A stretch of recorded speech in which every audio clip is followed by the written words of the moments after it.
He should get the green right now. Doesn't look like a repeat of last year's start. No, it's a good one. And here they come. Bobby Unser going for the lead. Johnny Rutherford right alongside him. Rutherford down low, but Bobby, there's a terrible crash on the home stretch. There are several cars involved. We can't see the numbers, but it's been a bad crash on the start. It was in the middle of the field somewhere. Terrible thing. Explosion. This is what everyone is feared. This is why there's been such a terrible atmosphere of fear here all weekend long.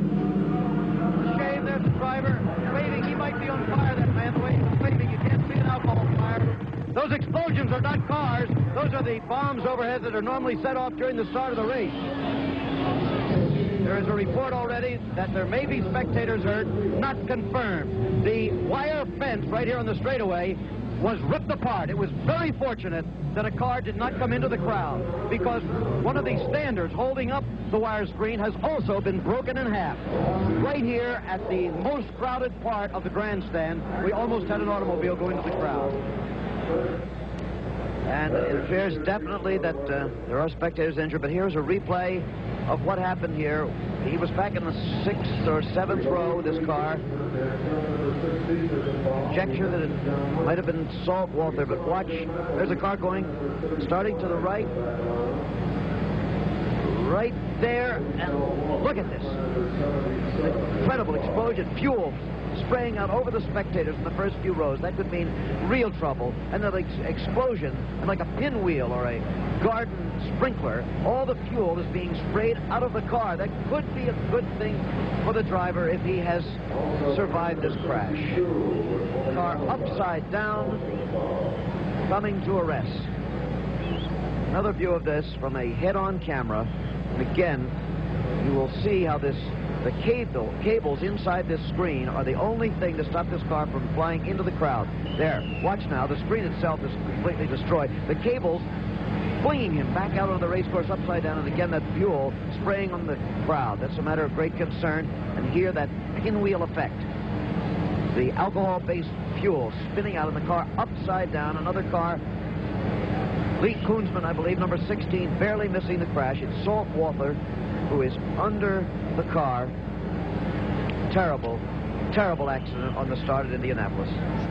Here we see a replay of this accident, of what we managed to get here. The car has already collided for the first time with the wall, and that is where I think these spectators have been injured, because look at the pieces. Now the car goes and fire. It's a ball of fire. By now it's not only the alcohol that's burning, it's an oil tank that's ruptured, because that's when you can see that flame. Look at these wheels, suspension parts. We were speaking earlier of a deformable structure. I've never seen a race car deform as this one has. It obviously hit the wall at a very acute angle.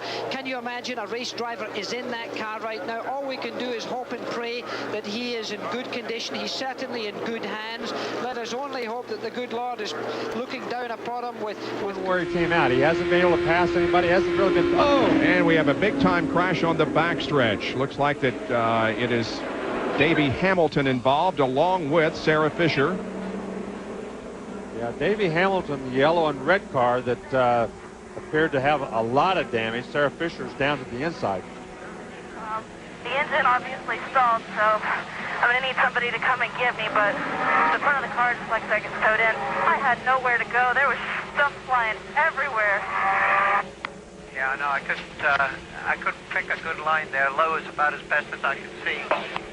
Well, it involves Jared Schrader, Davey Hamilton, and Sarah Fisher. They were all running right together in 16th, 17th, and 18th position when the crash occurred. We see Davey Hamilton moving around in the cockpit. As a matter of fact, he's thrown out the steering wheel, so that is the best thing that we can see. Here is the crash. Well, they're taking... contact was made between Schrader and Sarah Fisher back there. She just kind of ran over some stuff, but Schrader and Hamilton, when they got together, let's see what happens as they... Schrader blew his engine. Yeah. Look at that. Yeah.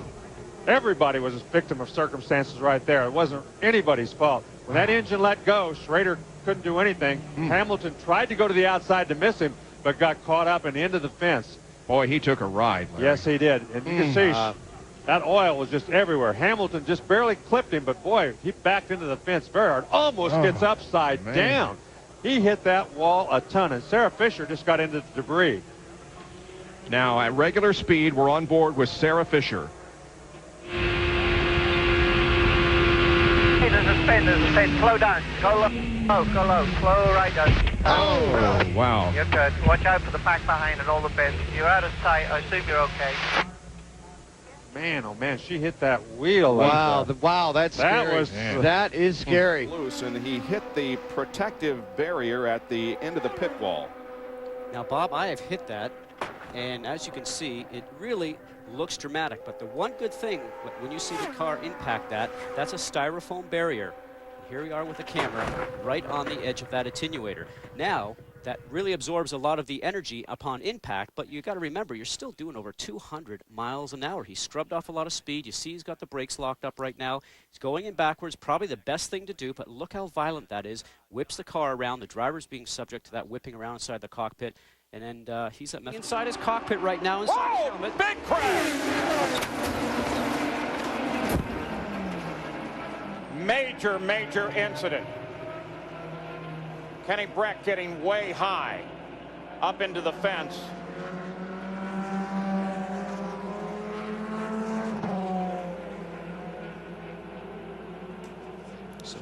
So 2 cars involved.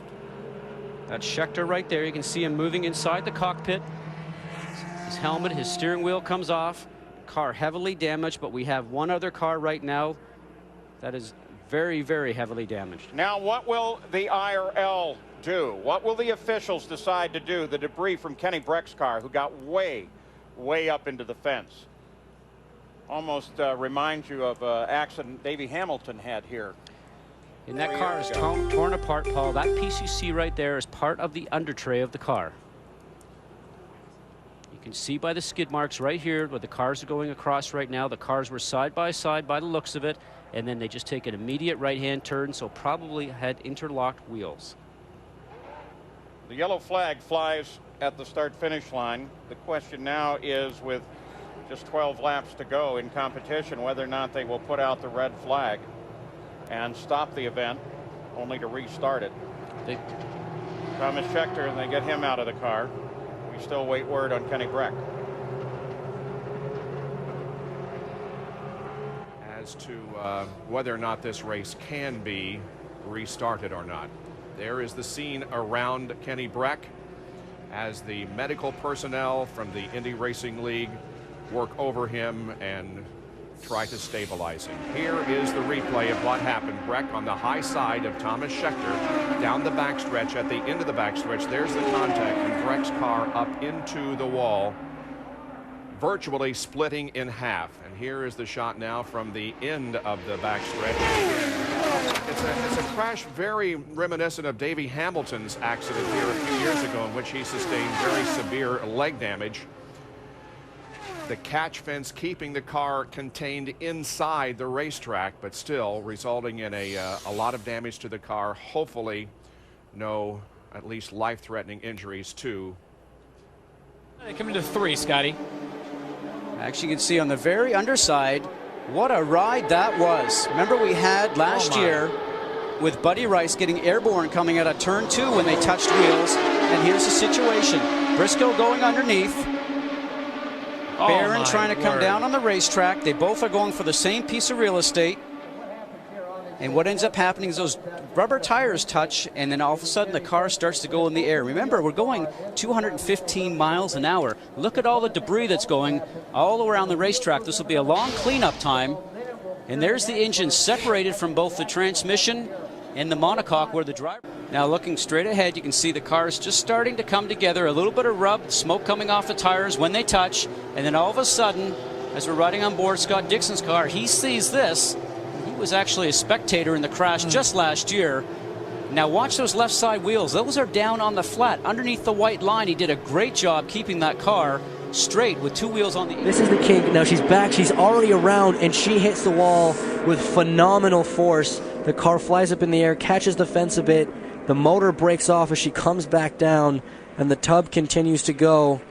As the gearbox and the rear tires up in the air there, as the tub barrel rolls down the outside of the track there.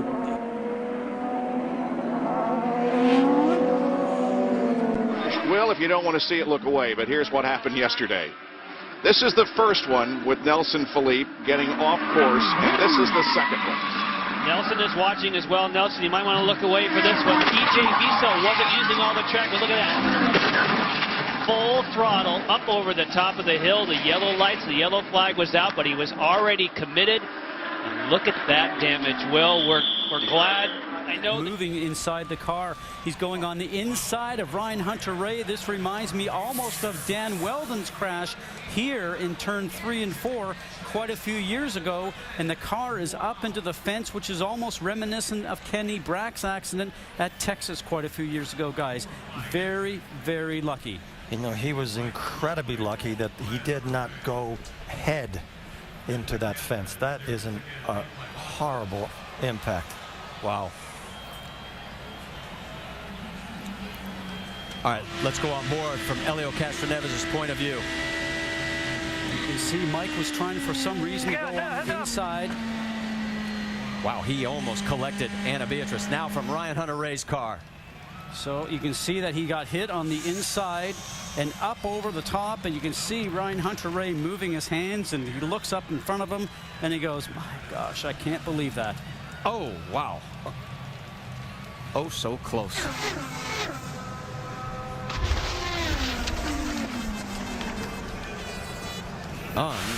Rodney Klossmeyer out of Hempstead, Texas, and he was the fueler. Oh, trouble on the track, guys. A huge crash on the track here at Indianapolis. Our second caution has come out, and it looks like it is Mike Conway and Will Power involved. So no sooner does Conway get back out on the track than he is involved in a major incident here with Will Power.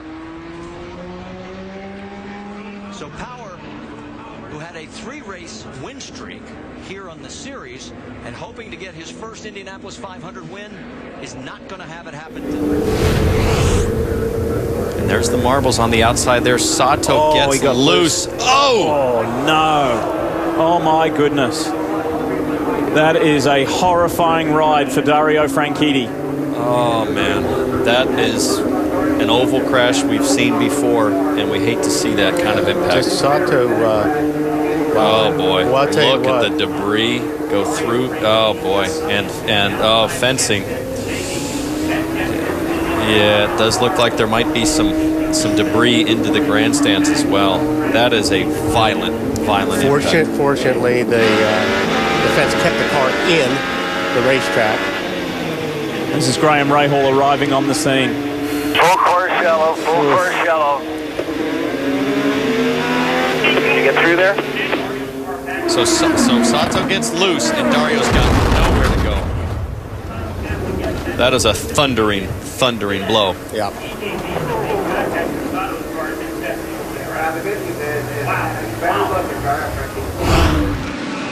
Oh, the pole sitter doesn't get going.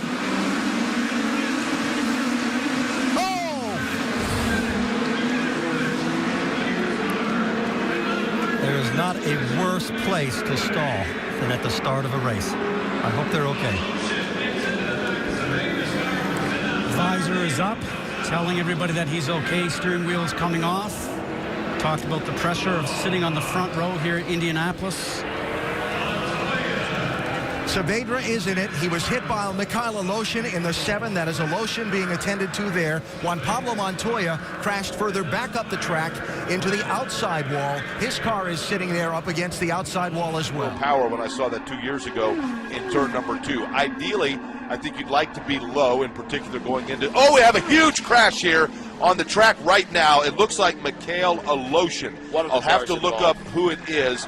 I saw Aloshin earlier was running very close with Charlie Kimball and as well Sebastian Saavedra, but don't want to identify just yet who it is, as we have yet to identify. It looks like Marco Andretti may have been involved just by looking at the colors. Now, a few laps ago, I noticed, and indeed I do see Charlie Kimball in the car. He is moving.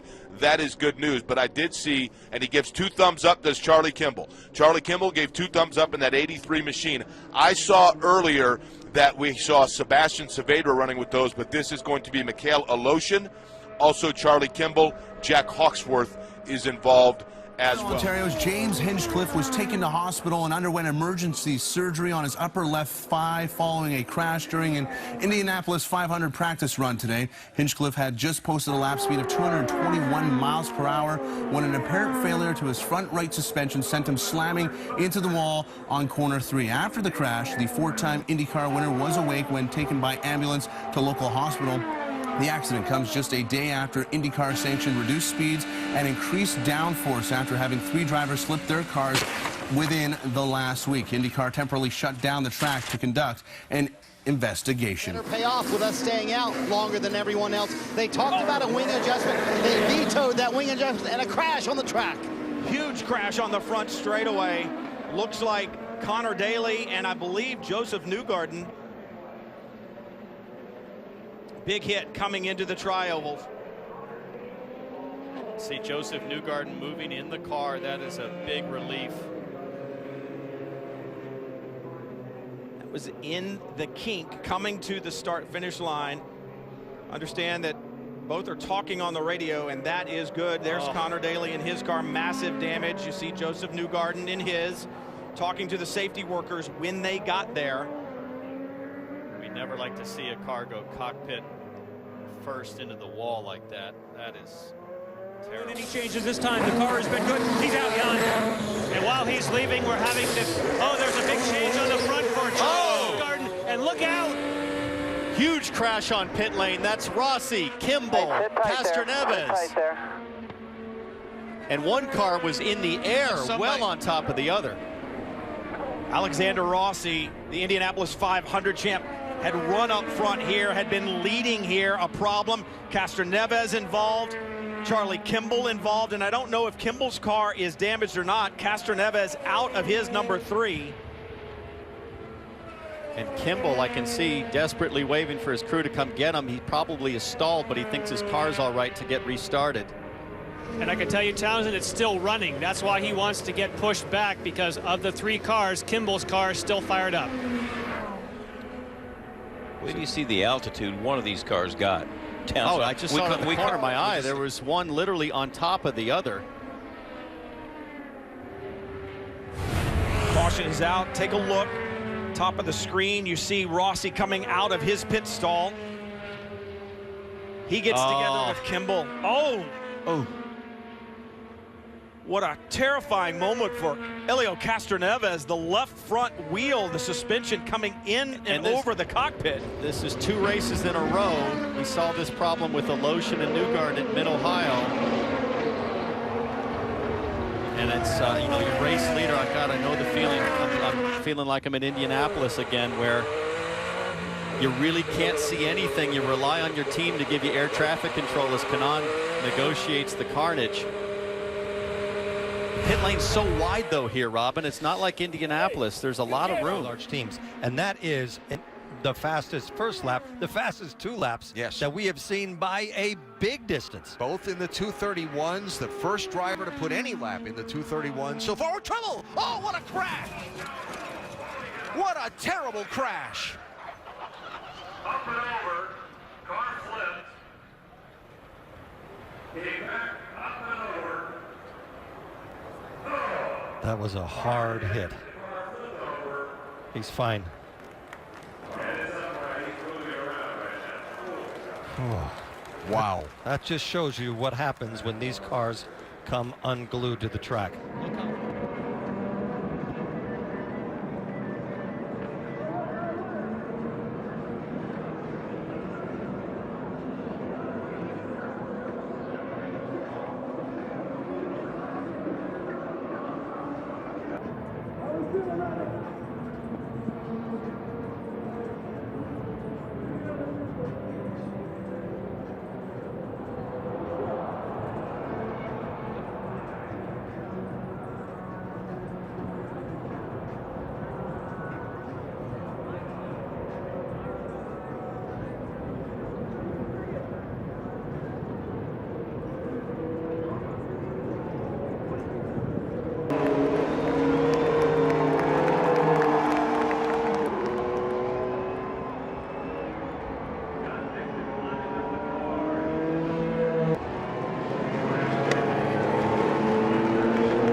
get it going for the last oval of the season, and here we go from Gateway. Guys right down on the wall. Dixon was trying to slide down the wall. Newgarden goes for the lead. No, Will Power. Power goes around, one of the championship contenders, and then up on his lid over the top is Ed Carpenter. Takuma Sato has also crashed. A major pile up as we restart in the opening moments at Gateway. So the surface was slick for Tony Kanaan, and it's slick for the rest of these guys. Will Power with a really massive mistake on the first lap. Don't know if there was contact or if he just lost it. Into the fourth position and is now looking for third. Bastien Bourdais also trying to make a move. Right now it's Rossi the leader, then it's Power. Wickens, they're going to make contact. Big contact, car in the air. It's Robert Wickens that spins. Ryan Hunter-Reay was just underneath him. James Hinchcliffe involved. We have a major mess here exiting turn number 2 at the Pocono Raceway. The car of Robert Wickens made contact with Ryan Hunter-Reay, got airborne, got into the catch fence, and came back to rest on the racetrack, rolled to the inside. A number of cars involved in a spectacular crash here.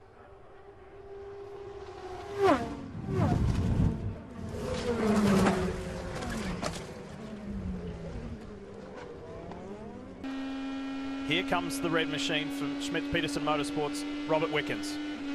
Right with, looking. He's there by 5. Still there. Still there.